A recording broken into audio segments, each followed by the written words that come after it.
और देश में अब तक 23 लाख से अधिक लोगों को लगाया जा चुका है कोविड का टीका। प्रदेश में भी टीकाकरण जारी।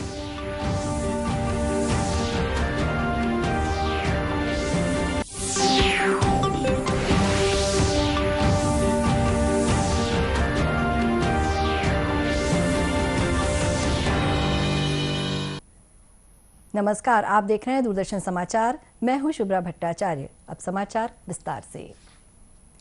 प्रधानमंत्री नरेंद्र मोदी ने राष्ट्र सेवा में राष्ट्रीय कैडेट कोर एनसीसी की भूमिका की सराहना की है। प्रधानमंत्री ने आज नई दिल्ली में एनसीसी की रैली को संबोधित करते हुए कहा कि कैडेटों ने प्राकृतिक आपदाओं के दौरान लोगों की मदद की है। उन्होंने कहा कि कोरोना काल के समय लाखों कैडेटों ने देश भर में प्रशासन और समाज के साथ मिलकर काम किया। उनके प्रयासों से भारत इस महामारी से बेहतर ढंग से निपट सका। श्री मोदी ने कहा कि ये सब कैडेटों के अनुशासन के कारण ही संभव हो पाया है। उन्होंने कहा कि कैडेट्स न सिर्फ अपने विद्यार्थी जीवन में बल्कि इसके बाद सामाजिक जीवन में भी अनुशासन के लिए प्रतिबद्धता दिखाकर बड़ा बदलाव ला सकते हैं। और भारत में समाज जीवन में अनुशासन लाने की ये बहुत अहम भूमिका एनसीसी बखूबी निभा सकती है। और आप में भी ये संस्कार जीवन पर्यंत रहना चाहिए। एनसीसी के बाद भी अनुशासन की ये भावना आपके साथ रहनी चाहिए। इतना ही नहीं, आप अपने आसपास के लोगों को भी निरंतर इसके लिए प्रेरित करेंगे तो भारत का समाज इससे मजबूत होगा, देश मजबूत होगा। इससे पहले प्रधानमंत्री को गार्ड ऑफ ऑनर दिया गया। उन्होंने एनसीसी के विभिन्न अंगों के मार्च पास्ट का निरीक्षण किया। Sahu of Madhya Pradesh and Chhattisgarh directorate. The Naval Wing contingent is led by Cadet Mohit Nanath of Rajasthan Directorate.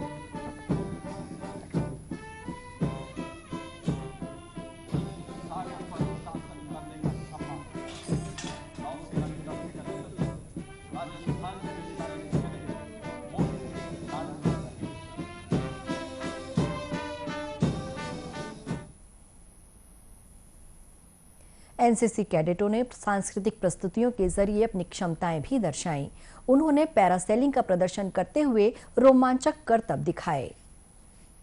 Himanshu तीसरे पैरासेलर, उन्हें गुमान है कि मेरी उड़ान कम है, मुझे यकीन कि आसमान कम है। माननीय प्रधानमंत्री भी तालियां बजाकर अभिवादन करते हुए इन युवा योद्धाओं का। Well, as we saw Sergeant Jatin, Cadet Rashi, Cadet Himanshu, one wonders what a feeling it must be to be suddenly airborne, Colonel. Shri Modi ने उत्कृष्ट एनसीसी कैडेटों को पुरस्कार प्रदान किए। इस अवसर पर रक्षा मंत्री राजनाथ सिंह भी मौजूद थे। नई शिक्षा नीति में क्षेत्र, जिला और गांव की कला और संस्कृति पर जोर दिया गया है। इसे क्षेत्रीय संस्कृति को विश्व पटल पर ले जाने की कोशिश भी कह सकते हैं। आइए देखते हैं इस पर एक रिपोर्ट। में गांव हो, जिला हो या उस क्षेत्र की कला संस्कृति हो, सभी पर जोर दिया गया है। इसमें क्षेत्रीय संस्कृति को विश्व पटल पर ले जाने की कोशिश भी कह सकते हैं। हमारा इतना विशाल देश है, कई हमारे जो स्टेट्स है और स्टेट्स में भी हर एक हमारा जो जिला है या हमारे जो गांव है उसमें हर एक की कुछ ना कुछ विशेषता है। तो इसमें हमने उसके लिए उनको बहुत सारी हमने खुली छूट दी हुई है। तो निश्चित ही अलग अलग रिसर्च भी होंगे, अलग अलग विषय भी जिसमें बच्चों की रुचि है या वो एरिया के जो विषय है वो भी पढ़ाए जाएंगे। प्रदेश के विश्वविद्यालय भी अपनी कि शोध में गुणवत्ता तो आए ही, छात्रों को रोजगार परक शिक्षा भी मिले और राष्ट्र का गौरव भी बढ़े। ज्ञान संवर्धन के साथ साथ कैसे उनका चरित्र निर्माण हो, चरित्र निर्माण के साथ साथ कैसे वे बहुत संवेदनशील बने, मैत्री, मुदिता, करुणा, इन सब की भावना आए। जैसे ये कैसे सच्चे अर्थों में मानव बने और रोजगार प्राप्त कर सकें। मूल इसी को दृष्टि में रख करके नई शिक्षा नीति बनाई गई है।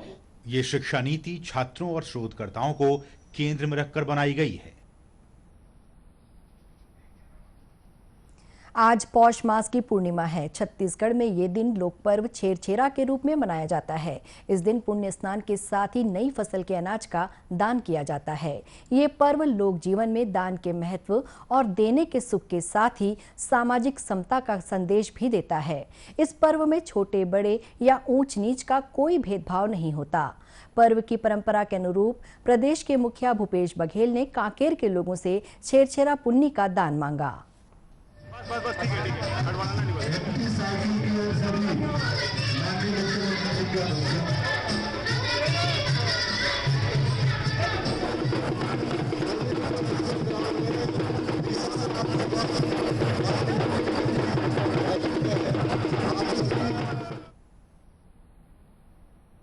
छेरछेरा के मौके पर लोगों ने मुख्यमंत्री को धान से तौलकर प्रदेश में धन धान्य का भंडार भरे रहने की कामना की। इस मौके पर मुख्यमंत्री ने लोगों को छेरछेरा पर्व की शुभकामनाएं दी। उन्होंने कहा कि इस दिन बच्चे, युवा, किसान, मजदूर, महिला सहित सभी वर्ग के धनी और गरीब व्यक्ति एक दूसरे के घर जाकर दान मांगते हैं। दान में मिली राशि और अनाज तथा अन्य सामग्री रचनात्मक कार्यों में लगाई जाती है। मुख्यमंत्री ने कहा कि छेरछेरा के महादान की परंपरा की भावना ये है कि किसान द्वारा उत्पादित फसल केवल उसके लिए नहीं बल्कि समाज के अभावग्रस्त जरूरतमंद कामगार लोगों के साथ ही पशु पक्षियों के काम भी आती है। खबरों का सिलसिला आगे भी जारी रहेगा। फिलहाल वक्त है एक छोटे से ब्रेक का।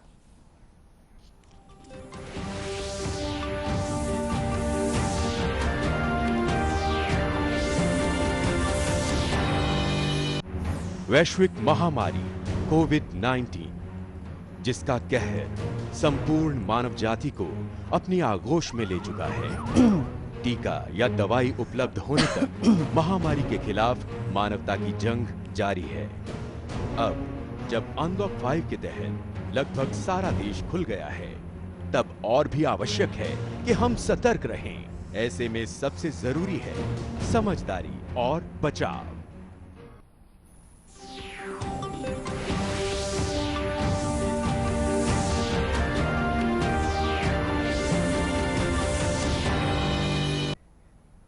ब्रेक के बाद एक बार फिर स्वागत है आपका दूरदर्शन समाचार में। सोशल मीडिया के बढ़ते प्रभाव के बीच साइबर अपराध भी तेजी से पांव पसार रहा है। साइबर अपराधों की बढ़ती संख्या पर रोक लगाने पुलिस विभाग में से लेकर विशेष प्रशिक्षण कार्यक्रम शुरू किया गया है। इस कार्यक्रम के तहत आज रायपुर में पुलिस कर्मियों के लिए कार्यशाला का आयोजन किया गया।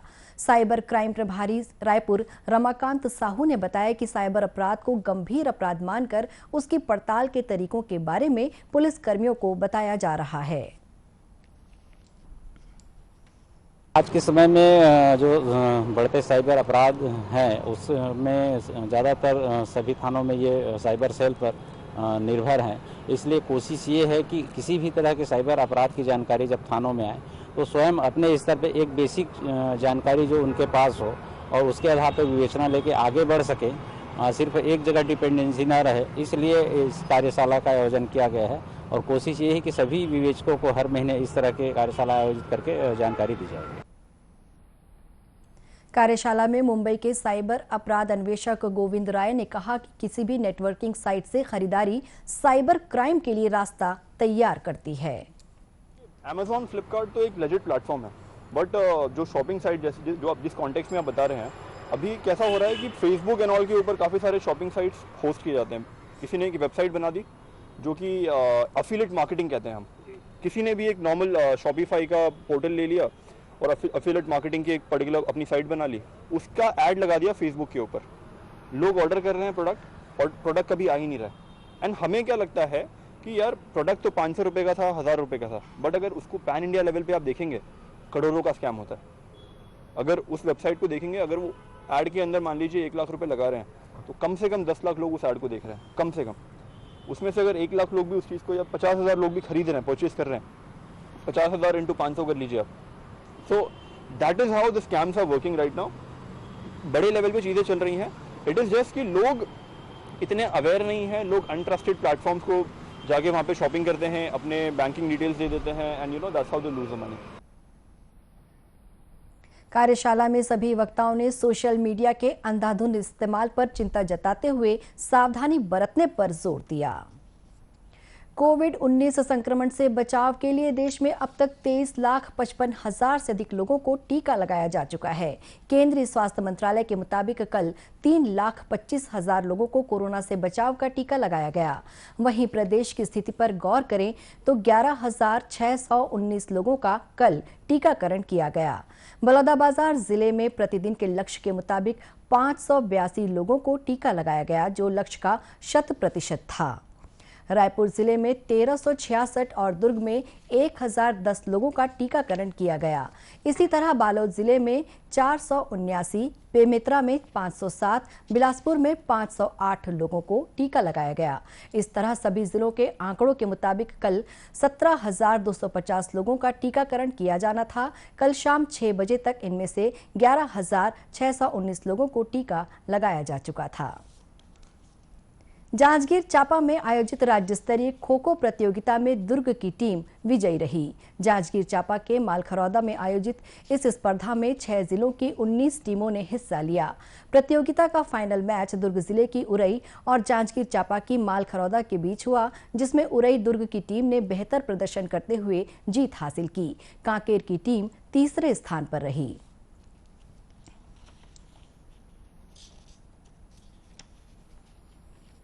धन्य धरती मालखरौदा के जहां कांकेर, दुर्ग, भिलई विभिन्न जिला के आज मैदान पे आए खिलाड़ी मन, यहाँ पर इंटरनेशनल खिलाड़ी भी आए हैं। वर्मा जी जो पहुंचे, समस्त खिलाड़ी मन के प्रतियोगिता में भाग लेने वाले खिलाड़ियों ने कहा कि इस तरह के आयोजन से उन्हें मौका मिलता है, साथ ही नई प्रतिभाएं भी सामने आती हैं। पहले खो खो का थोड़ा जो फेस था वो नीचे जा रहा था, लेकिन ऐसे कुछ आयोजन मिलते रहेगा हमारे खेल को, और क्या बोलते हैं जो गांव कराते रहेंगे, तो इससे हमारे को प्लेयर भी मिल जाएगा और मैं चाहता हूँ और अच्छा से और खिलाड़ी अंतर्राष्ट्रीय खिलाड़ी बन सकते हैं। प्रतियोगिता के समापन समारोह में चंद्रपुर विधायक रामकुमार यादव ने विजेता टीम और खिलाड़ियों को पुरस्कृत किया। दूरदर्शन केंद्र रायपुर से प्रसारित होने वाले प्रादेशिक समाचार को आप YouTube पर भी देख सकते हैं। हमारे YouTube channel Chhattisgarh DD news पर प्रादेशिक समाचार उपलब्ध रहेगा। YouTube चैनल का लिंक और QR कोड आप स्क्रीन पर देख सकते हैं। अपने एंड्रॉयड फोन से QR कोड स्कैन कर आप छत्तीसगढ़ DD न्यूज लिंक पर जा सकते हैं। इसके अलावा छत्तीसगढ़ DD न्यूज फेसबुक और ट्विटर पर भी उपलब्ध है। अंत में मुख्य समाचार एक बार फिर। प्रधानमंत्री नरेंद्र मोदी ने राष्ट्र की सेवा में एनसीसी की भूमिका की सराहना की।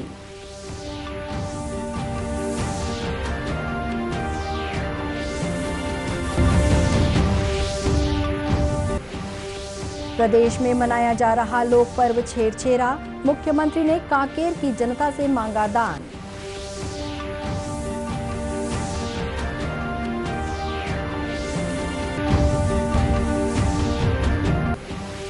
बढ़ते साइबर अपराधों पर अंकुश लगाने पुलिस विभाग की पहल, पुलिस कर्मियों को प्रशिक्षित करने रायपुर में हुआ कार्यशाला का आयोजन।